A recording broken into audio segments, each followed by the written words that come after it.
Hi, everybody. So we're going to go ahead and get started. So this is library partnership rating using library values to evaluate journal publisher practices. These are your presenters. We have Graham Anderson from the Royal Society, Rachel Caldwell from UMass Amherst, Jill Emery from Portland State, and Robin Ensign from Iowa State. Here's the code of conduct. I'm sure you've seen this a million times today. Just be nice, act cool, don't be rude. And here is their QR code, so I'll hand it over. All right. Thank you. Thank you, Cassidy. So we're here to talk about a project, a long-term project that Rachel and I have been working on for about 5 years, called currently Library Partnership Rating. We only have 40 minutes, so we're going to breeze through this and then get to questions. So Library Partnership Rating, also known as LPR, what we aim to do is provide information about journal publishers that aren't tied to quantity, like use stats or cost per use or things, and that is publicly available, but also publicly available in a non-standard way, so it's hard to find. So what we've done is we tried to pull that information together to help provide clarity within a library when making decisions about how to spend our collections budget, as well as giving librarians and publishers a way to communicate about what the librarians think is of high importance, that they would like to interact with the publishers in order to get those things. So those are the basic aims. We've had 3 advisory boards. And the first advisory board helped us do a deep dive into principles. So we came up with these principles, which I will not read to you because you can read. But I would like to ask anyone who's in the audience who's been on one of our councils to throw up a hand. And thank you. We really, really appreciate you, all of you, because we couldn't get to where we are without your help. So these are our principles. We're going to move on. Those principles we condensed into basic values that are the values we hope that publishers will work with the libraries in order to promote in the publishing ecosystem. These values are also the categories we use in our rubric when looking at publishers' websites and other infrastructure sites that provide information about what publishers are doing, say with their metadata and things like that. So the rubric is chunked out into those different values. We'll probably take a look at that during the question and answer period. And then I will turn it over to Rachel. Thank you, Robin. So one part of LPR that is newer than the rubric is the LPR Publisher Questionnaire. Through the questionnaire, we seek additional input to better identify publishers whose value is aligned with libraries. So the kinds of questions covered in the questionnaire include things like the publisher's organization. For example, are you a nonprofit organization? Information about the publisher's journals. Do you publish in languages other than English? The models that you use for publishing and distribution, so for example, Diamond OA, Gold OA, Hybrid OA, Subscribe to Open, and if those cover the costs to publish your journals. Do you direct any profit or surplus toward the community? And we also include a few questions about privacy practices, open scholarship practices, and equity and inclusion practices. If the publisher identifies as a small publisher, we ask not only for the number of staff, but also if there are particular aspects of the rubric that they'd like additional support with. For example, cross-ref and metadata, accessibility, copyright and licensing. We don't guarantee that we'll have all the answers, but we'd like to connect smaller publishers with those that do. A couple of our Library Partnership Advisory Council members who are publishers, Graham included, offered to complete the questionnaire, and it took them about 30 minutes. So this is not designed to be a difficult thing for publishers to participate in. The questionnaire was an idea that was shared by members of our first advisory council and was a focal point for the second advisory council's attention. It's meant to foster more communication between publishers and librarians and is not meant to gather sensitive company information. Some of this information, in fact, could be gleaned by the librarians who are doing the scoring and using our rubric. However, it's probably easier to ask these questions directly of the publisher. It's a little bit less of an onus on the librarian. And much of the information that's in the questionnaire is not intended to be rated. Instead, this information provides a broader picture of a publisher to librarians and is a starting point for a conversation. Ideally, what we're doing is looking to make relationships less transactional and instead focus and foster partnership models with better understanding among all of our community members as the foundation. This is particularly the case with societies that publish, university presses, and the like, where our values with libraries are already in great alignment. I also want to point out that the ratings are not static. We aim to go back and re-rate the publishers every 2 years or so because we want to acknowledge changes that publishers initiate that are more aligned with library values. As for our next steps, next slide, thank you. Yep. We will seek more librarian volunteers to rate additional publishers this spring. Right now we have 9 publishers rated. We're hoping to rate at least another 9 or 10. We will reach out to several journal publishers in low and middle income countries to be more inclusive in the publishers that we've rated. We also hope to scale up LPR and are looking for funding to do so. And we'll be working over the coming year and a half with a Force 11 working group to develop an LPR rubric for book publishers. I'll hand it over to Jill now. Thank you. So why does LPR have value for librarians? For the librarians in the room, can we have a show of hands of how many people have a publicly posted collection development policy or principles document on your website? And how many of you put in that publicly posted collection development policy or principle that you make evaluations based on usage? 1, 2. So this is part of the issue. We tell people these are the principles and these are the reasons why we are buying content and why we are collecting what we're collecting, but then we're choosing what we maintain and what we keep based on usage, and yet we're not telling people that's what we're doing. So we really need to kind of realign why we're doing the selecting and we're maintaining the journals we're selecting based along the same value principles. And this is one way to get at those more qualitative rubric analysis that we say that we're in support of and that what we're trying to do with our collection development. I think it also allows us to have a much more enriched discussion with our stakeholders on our campuses when we're talking about why we are buying what we're buying and why we are collecting what we are collecting. It also provides us with a greater agency as the curators of the scholarly content. We know what we really want to preserve, why we want to preserve it, and how it aligns with the overall campus values that we're working within. And I think it also, in the end, also helps us understand better the range of funding models that are available for all of this content, which again, then helps us better articulate those models of how we're purchasing material to our stakeholders on campus. So I really think overall, this really helps us better understand individual publishers and the publishers' purposes and challenges that they're faced with, and be able to really express that with the members at our institutions.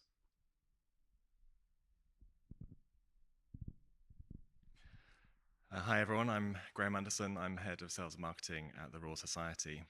The Royal Society is very happy to be involved in this project as it helps to increase transparency and helps librarians use evidence-based decisions in their decision-making. We've taken part in other comparison tools, but the LPR is different because it aligns library mission and library goals with publisher mission and goals. So it's not just based on monetary values or impact factor, for example. From a publisher point of view, a lot of the information is already available on our website, and that may not be easy to find for people, so the questionnaire helps to bring that together in one usable format. As Rachel said, the questionnaire is very simple and straightforward for a publisher to fill in. The information is there and available. It's not commercially sensitive information, so it only took me less than 30 minutes to complete. I look forward to seeing the results from our rating, and I encourage all publishers to take part.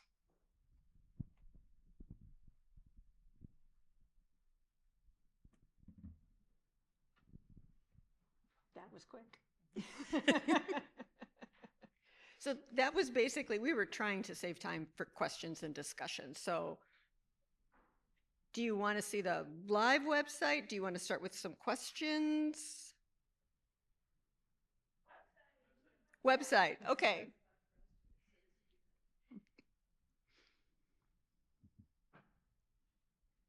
All right, there we go. So library-partnership-rating.pubpub.org, or the QR codes would get you there. What we're trying to do is not create another golden metric.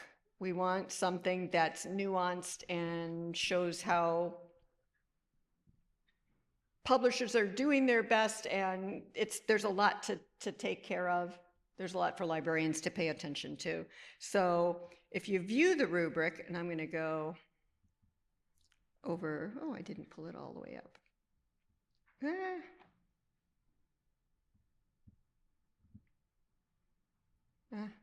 Yes, Zoom. That doesn't help. Come on.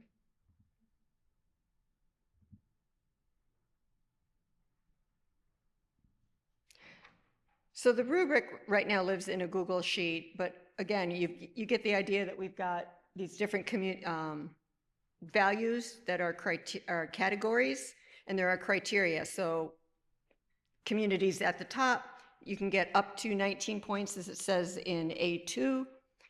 Community, alignment with scholars, we check that there's been no mass editorial resignations. We ask our scorers to see, if there was a mass resignation, what publisher did they move to? And if the publisher they're looking at is the receiving publisher, they get a point. If they were a publisher that an editorial board moved away from, they don't get, they lose points.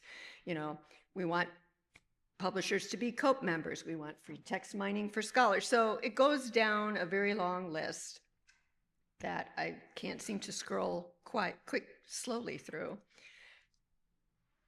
But it does, what we did was we spent a lot of time working on where to find all this information. So there's directions under column D so that the scorers have somewhere to go. We've created a couple of lists for them to look at. We point them to like the OAD wiki run out of Simmons. We point them to the spot on Crossref that tells you how much metadata each publisher provides and what percentage of their articles have DOIs and things like that. So rating a publisher can take a couple hours depending, and we try not to ask the librarians to spend too much time because we give them 2 publishers each right now, a big one, a medium-sized one, a little one, and it's up to them how deeply they want to go. We don't want them to go down a rabbit hole and never emerge. That's not a good volunteer opportunity or a service opportunity. We want them to have a rubric that has places to look for the information, ways to search for the information. If they can't find it, they can't find it, and they move on. That's where the publisher questionnaire comes in, so that eventually what we hope will be is a rubric with these values paired with the publisher questionnaire, so that then the librarians trying to decide how to spend our money have a place to go to find it all pulled together, because trying to find information on everybody's website, which is all non-standard, is just kind of hard to do for every publisher you might want to support. So we're trying to make it easier for both the publishers and the librarians, but it is an effort. What do you want to add to that? I'll just say that so far we've had about 9 librarians who have acted as scorers. Each of them, as Robin said, receives 2 publishers to evaluate. And it does take between 2 to 3 hours per publisher. So it does take a significant amount of time on the librarian side, as opposed to the publisher questionnaire, which is a 30-minute piece. One of the benefits that a couple of our volunteers have stated, Robin, if you move more to the right to see column E, the sources, and if you want to scroll through maybe some of those. One of the benefits that some of the scorers have told us is that a lot of this information lives in different places. So one of the benefits to the rubric is that all of this is pulled into one place. Some of our librarians have also said that they didn't realize that some of this data was available. For example, the OA Monitor data set on sister journals or mirror journals just came out about a year and a half ago from a German university. So there's a lot of information that librarians might be seeking, or that it's difficult to spend time evaluating. And so one of the goals of this project is to make it, as Robin said, just easier for everyone to know where a publisher is on a range of either associations or of efforts or of initiatives, and also being able to point publishers to say, these are the things that matter to us as librarians. These are the ones that we'd like to see more involvement in. Going back to the website, when you look at those we've rated, which frankly aren't all that many, so it's not all that useful as a resource yet. That's why we're hoping to scale up. You can see that, reading across, there's a tier. The lower the tier, 1 is the best tier to be in, and it talks about the LPR PQ, that's our publisher questionnaire status. So we've invited most of these. We haven't received any back yet. There's a total score, then it breaks it down by community and all the other categories as you move to the right. And let's do, preservation. There we go. So you can see what we've got here. How do we get to the rubric? If you go back to publisher to the top. Oh. There it says under the publisher data page on that. There we go. But how do we get to the completed rubric? Between the lines, it says publisher data page to see complete rubrics or view responses. At the very top of that page, not in the box. Oh, there we go. Yeah. So you come up here. See, I haven't looked at the website for like 2 days, and I've forgotten everything. So you can view the rubrics for each of these, so that, say, let's choose one of the smaller.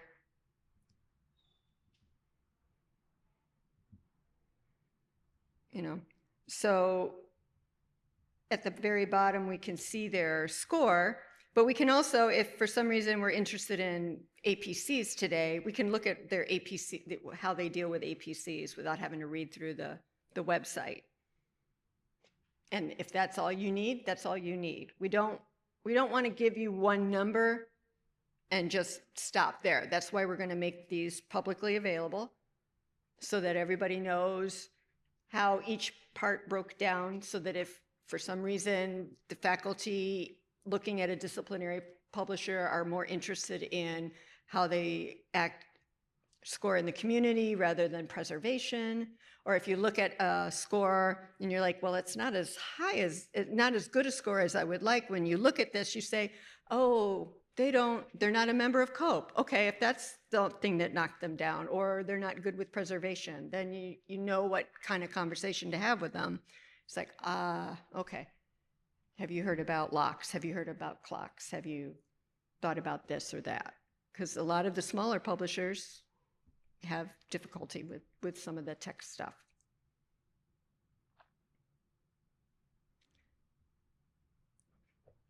Cassidy. Someone's raising their hand. I think we're done, and it's time for questions. Where was the hand? Gotcha.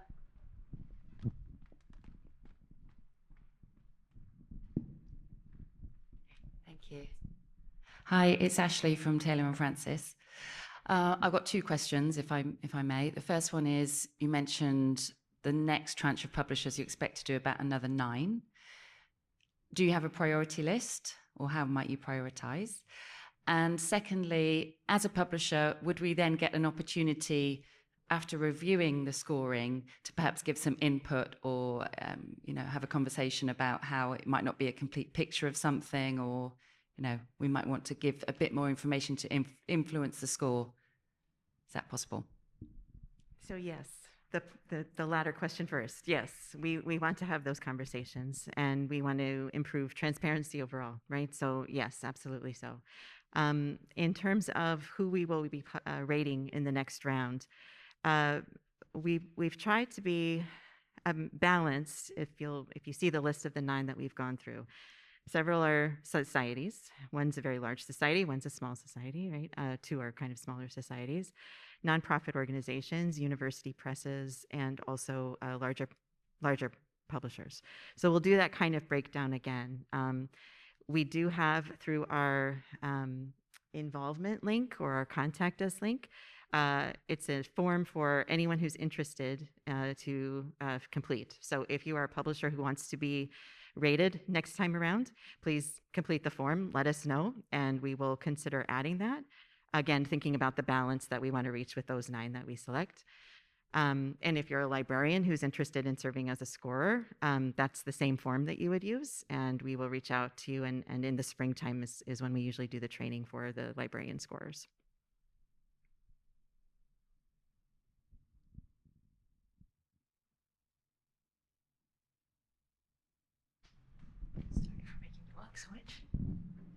Hi. Oh, my goodness. Hi, I'm Athena Hepner from the University of Central Florida, and my background is mostly in acquisitions, dealing with licensing, trying to get the links to work, getting the data into our discovery systems. And I don't see a whole lot of that sort of side of things represented in the metric. And it makes me wonder, what recommendations or suggestions have you heard from the librarian community for adding on to this, or having ability to transform it in different ways? And what are your plans for responding to those sorts of requests? I can start that off, and Robin, maybe you want to add in after this. So one of the things that is, I guess, unique about the LPR is that it does not involve that. So licensing is completely separate. And in part, this is because we want to focus on publicly available information.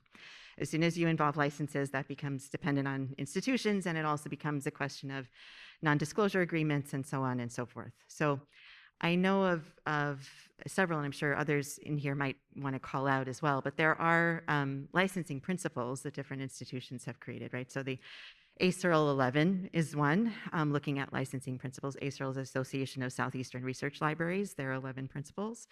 There are other value statements out there, for example, from the Northeast Research Libraries, NERL, also MIT. So there are those statements out there about what librarians are looking for in licensing agreements. Who wants to evaluate those is somebody else other than us, I think. So the point of this one is really to focus on the publisher level, publicly accessible, and for reasons that makes that useful to all libraries in those conversations. And Robin, did you want to add anything? Well, we do have a section on discoverability and accessibility. Obviously, it didn't quite answer your needs, and we're not going to be able to answer everybody's needs, but please come and talk to us about what you think is possible for non-technical services scorers to figure out. Yeah.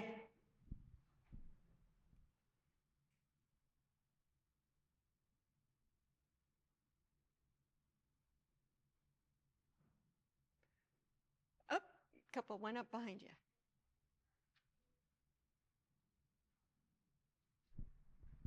Hi, I'm from Wofford College in Spartanburg, South Carolina, and my question is, do you have a plan for if a publisher vehemently disagrees and decides to tell you so and demand that their score be changed? I don't think we have a plan. However, we do have an opportunity for publishers to write back through the publisher questionnaire. So those responses could be shared publicly. Very similar, I think, to how the Library Accessibility Alliance has set up a great model for here's the evaluation that they've done and here's the publisher's response.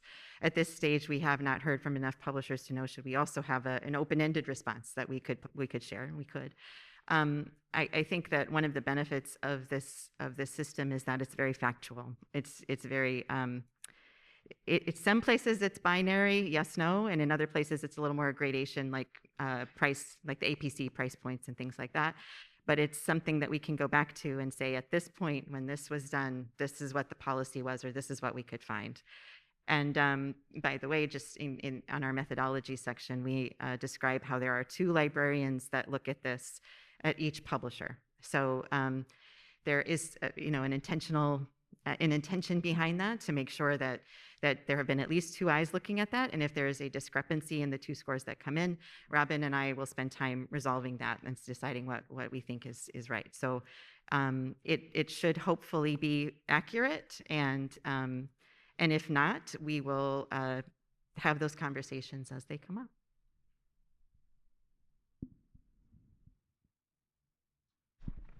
Thanks, Ian. Hi, Rod Cookson, Royal Society. Thanks very much. Very interesting. I've got 2 questions. You mentioned 9 publishers being evaluated. What's the timeline for going sort of bigger than that? Because it's more of a useful tool if 100 or 400 publishers are in there. So that'd be the first question. And then I guess following on, what would help you kind of get to that point quicker? Sure. Yes, we know we need help. We started 5 years ago, as I said, with 2 of us, and through the advisory council and calls and talking at different conferences and a couple of articles here and there, we've gotten more interest because we want the librarians to score the publishers and we want the publishers to respond, and we want it all available. But yeah, scale is a thing. We're not sure what will happen to help us with that. Funding is a possibility, so grant funding to start with. I mean, I also we need to talk with a couple of people who have made that jump, like DOAJ. They started as a small band of people interested, and then how do you make something sustainable and scalable?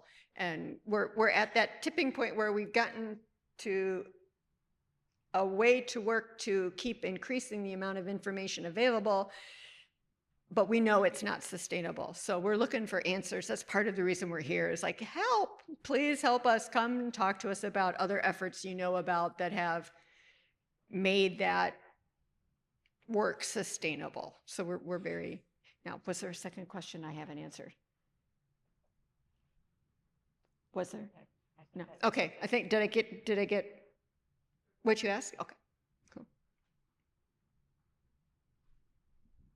So I have oops, sorry, that was loud. I have a couple comments.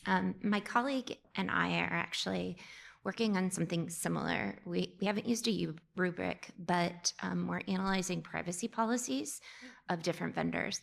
And we actually have a group of student researchers, undergrads, who are working with natural language processing to sort of evaluate those with the idea of coming up with a rating. So I'm very interested in what you're doing. Another comment I'm making is kind of aligned with what you're saying, is I actually think it's really interesting that you actually are doing this in cooperation with these publishers, because it is pretty respectful, I think, to the fact that you are having a conversation as opposed to just evaluating them, which we are not doing. We are just evaluating them. But talk more about that, because I don't want to kind of say the unspoken, but some of the publishers that you have up here, I think, would be some that a librarian would eyeball and say, yeah, they're probably pretty aligned publishers. What happens when you start to choose publishers that are maybe less aligned? And are you going to get friction? And is the rating dependent on the questionnaire response?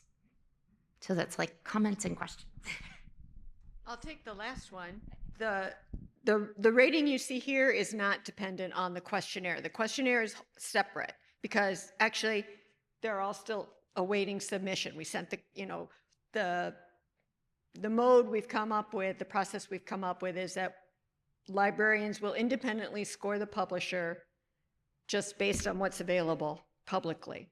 So whether it ends up being a giant critique of how hard it is to find information on their website or not, that's part of what I think is going to happen. But then we turn and tell the publisher, you've been rated, come and see the rating. Here's a questionnaire that gives you a chance to give more context, give more information, have that conversation with us if you're not happy or you think we missed something. Heaven knows we will miss things because we're human. And then, you know, it's all about the conversation and trying to get publishers and librarians to talk and have these conversations because we need the whole ecosystem to work. You need to, oh, did you want to say something, Graham? Yeah. I would just say from a publisher point of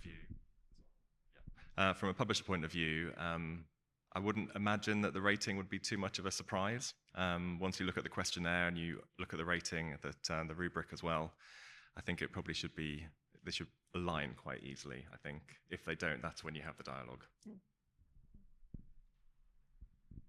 And I'll just offer that working with the publishers has been phenomenal throughout the process because the advisory council members that our publishers have brought a really great perspective and asked really thought-provoking questions that brought us, for example, to the questionnaire. So before we were just using the rubric, and then it was a question of how do we interact and how do we get more information and or seek or ask for more information. So we've benefited from working with really great publishers that I think points to something that there is. A long time ago, I had a conversation with a publisher, a small association or small society, and I said, "Aren't we on the same side?" and he said, "In many ways, yes, we are." And so this is also an attempt to show that there are some publishers where we are working very much in alignment, and other publishers where maybe we could seek better alignment. So imagine, say, 2 or 3 years from now, and you've evaluated or have ratings for many of our publisher partners, and what do you hope would be the result of that? What sort of changes would you want to see both in libraries and in the publishers? And do you think that this will be a tool to achieve those, and how?